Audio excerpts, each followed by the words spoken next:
Hey YouTube, this is Eddie's Tech Talk, and this is my review of the HTC 8X. The 8X is a Windows phone, available on all major carriers. I have the Verizon version here. Quick note, thank you to Verizon for sending me this phone to review. I really appreciate it. It is, if I can speak here, that'd be good for a video review. It is beneficial that they send me these. I mean, I get to review them for you guys as subjectively as I normally would, and they get some free advertising as well. So thank you very much to the folks at Verizon for sending me this phone. It's because of them, because that it's possible to make a show like this, to make Eddie's Tech Talk go round. So now that that's over, let's go over the phone here. This has a 4.3-inch display, a little small for today's smartphone. A 720p display. Because it is on a smaller screen than most, it does have a very good clarity, very high pixel density at 342 pixels per inch.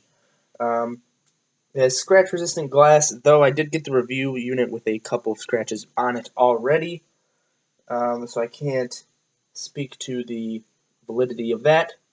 It takes up to 1080p video, not that you'll be able to see it. 2-megapixel front-facing camera here. The one in the back is an 8-megapixel shooter with an LED flash. Let's see here. We have a Qualcomm Snapdragon S4 Plus dual-core 1.5 gigahertz processor, a gigabyte of RAM, 16 gigabytes of built-in storage, and an 1800 milliamp hour battery inside. If this is all tech jargon to you, you don't know what this is. It means that the phone is not running the latest, greatest technical specifications as far as smartphones go.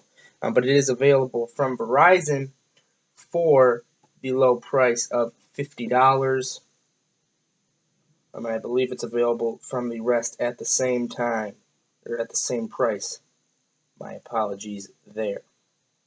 So for $50, you obviously cannot expect the best. You can't expect the best specs. You can't expect the latest cutting-edge type of deal.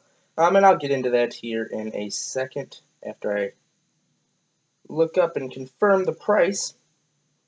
Always want to have the most current price, because you know phone prices do change a lot, and especially we are getting close to Black Friday here. I just want to have the most current and up-to-date information. Yep, it is $50 with a 2-year contract. I've seen it on some deal sites for about $276 off contract, which is a really good deal, I think. A very, very good deal. A few more specs about the phone here as we go around it, because I haven't picked it up yet, really. It measures 5.21 by 2.61 by 0.4 inches. It's a very thin phone, very easy to hold in the hand, very pocketable, very nice feel. The back, I've polled some people. They say that they like the color, most of them, but some say it's a little bit of a boy color, this blue one. The lighting is a bit poor, so you might not be able to get the full effect, but as I'm looking through the camera, the color through the camera is very representative of the actual color, but the feel, I didn't like it as much as the feel here on the Droid DNA, also made by HTC, that I have. I just didn't like it. They're similar, but this just feels a bit more premium and a bit better, whereas something just not as good about the HTC 8X. It does run Windows Phone, like I said, and if you want to go over my impressions and review of Windows Phone, you're welcome to do so.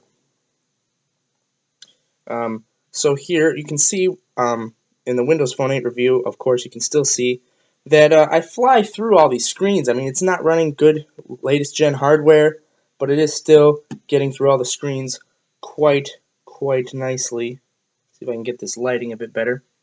A good feature of Windows 8, probably the best feature of the entire thing, is the integration. And I have the Me app right here. And the Me app, let's see if it just shows some stuff here. You can post an update right from this app, notifications right from this app, what's new, comment, things like that right from here. I mean, it's really, everything is very integrated into the operating system, which I do recommend to, I'd recommend this operating system, if that was not clear in the review, to first-time smartphone buyers 100%, and phone users looking for just a simpler, good experience, a good medium between Android and iOS. I'm sorry about the little contrast here with the display, but it flies through all the home screens. Just really fluid experience here on the device, despite its last-gen hardware. Not very many bundled apps, and a real plus with this phone and Windows 8 in general is that you can remove all the bloatware you don't want. See, VZ Navigator was preloaded. If I don't want that, let's see if that'll go into focus. You can see it says uninstall there, so I can just uninstall the stuff I do not want. But it is flying through all this stuff. HTC itself did not bundle very many apps with the device. One of them is this photo enhancer here. So if I choose a picture, I'll just choose a Facebook picture because they are all quite integrated.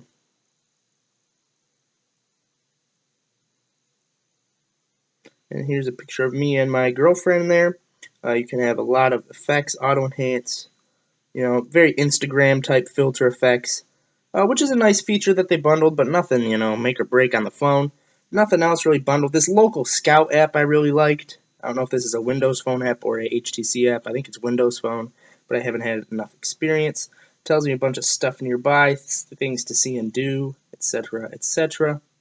Cool stuff. But in my experience with the device, I really did like the device. I feel like Windows Phone 8 makes good use of the small screen. There were some quirks about Windows Phone 8, but again, this is about the phone. So in using the phone, it was very fluid, traveled through lots of things. And if you haven't known anything else, it really, you won't notice a difference between Android. Obviously, I haven't used anything else. And it is a good experience overall. Everything's very fast, everything's very fluid. As you can see here, it does have the Beats audio enhancement. I did listen to it, tried to use it with the Beats audio, without the Beats audio. In short, it's not that great of an enhancement. I think it is an enhancement, but not a very large one.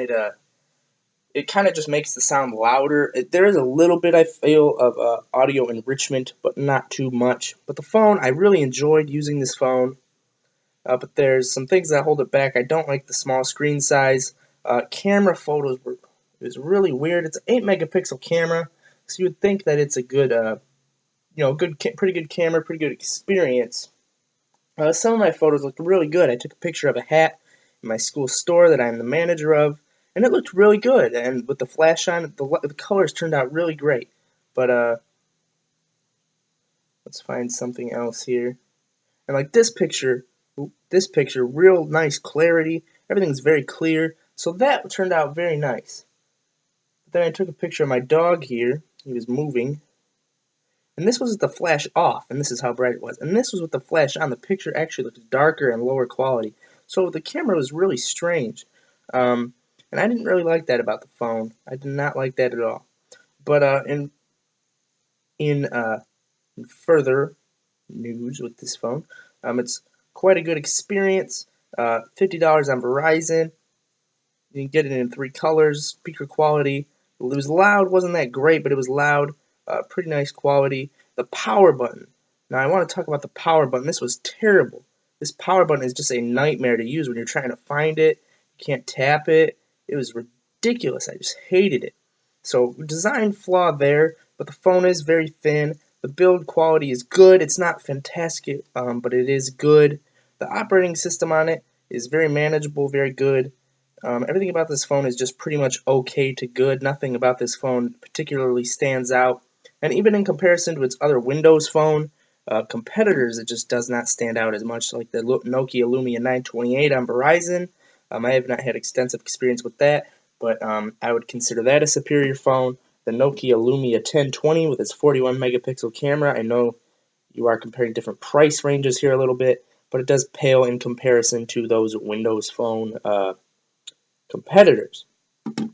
And then, of course, the Droid DNA here I got for $50 on contract as well, and I think it's a much superior phone in terms of specs. It, of course, is in terms of software. I think it is as well. So the HTC 8X here, it's a mixed bag. It's a nice phone. It's good quality, but in comparison, it just pales in comparison, and there were some quirks about it. So would I recommend this phone? Yes, I would recommend this phone if you are a first-time smartphone buyer. You're on a budget of the $50 range. If you're a first-time smartphone buyer, and I mean that's really who I can recommend it to. But look at all your options out there. I wouldn't say it's a definite go, it's a definite win, but it's not a bad phone either.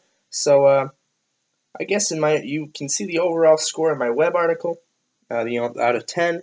But for here, I'm just gonna say it's a good phone, nothing spectacular. This has been a presentation of Eddie's Tech Talk. If you liked this video, please like it. Please subscribe if you have not already. Let me know. Constructive criticism is always accepted, so leave that down below. If you like the video, I like positive feedback too. So let me know about that. Say, hey, good video, man. And I really do appreciate that very much. Look on my website, www.eddiestechtalk.weebly.com, for further information, a little more in-depth perspective on the phone. Thanks for watching, guys, and I will see you in the next video.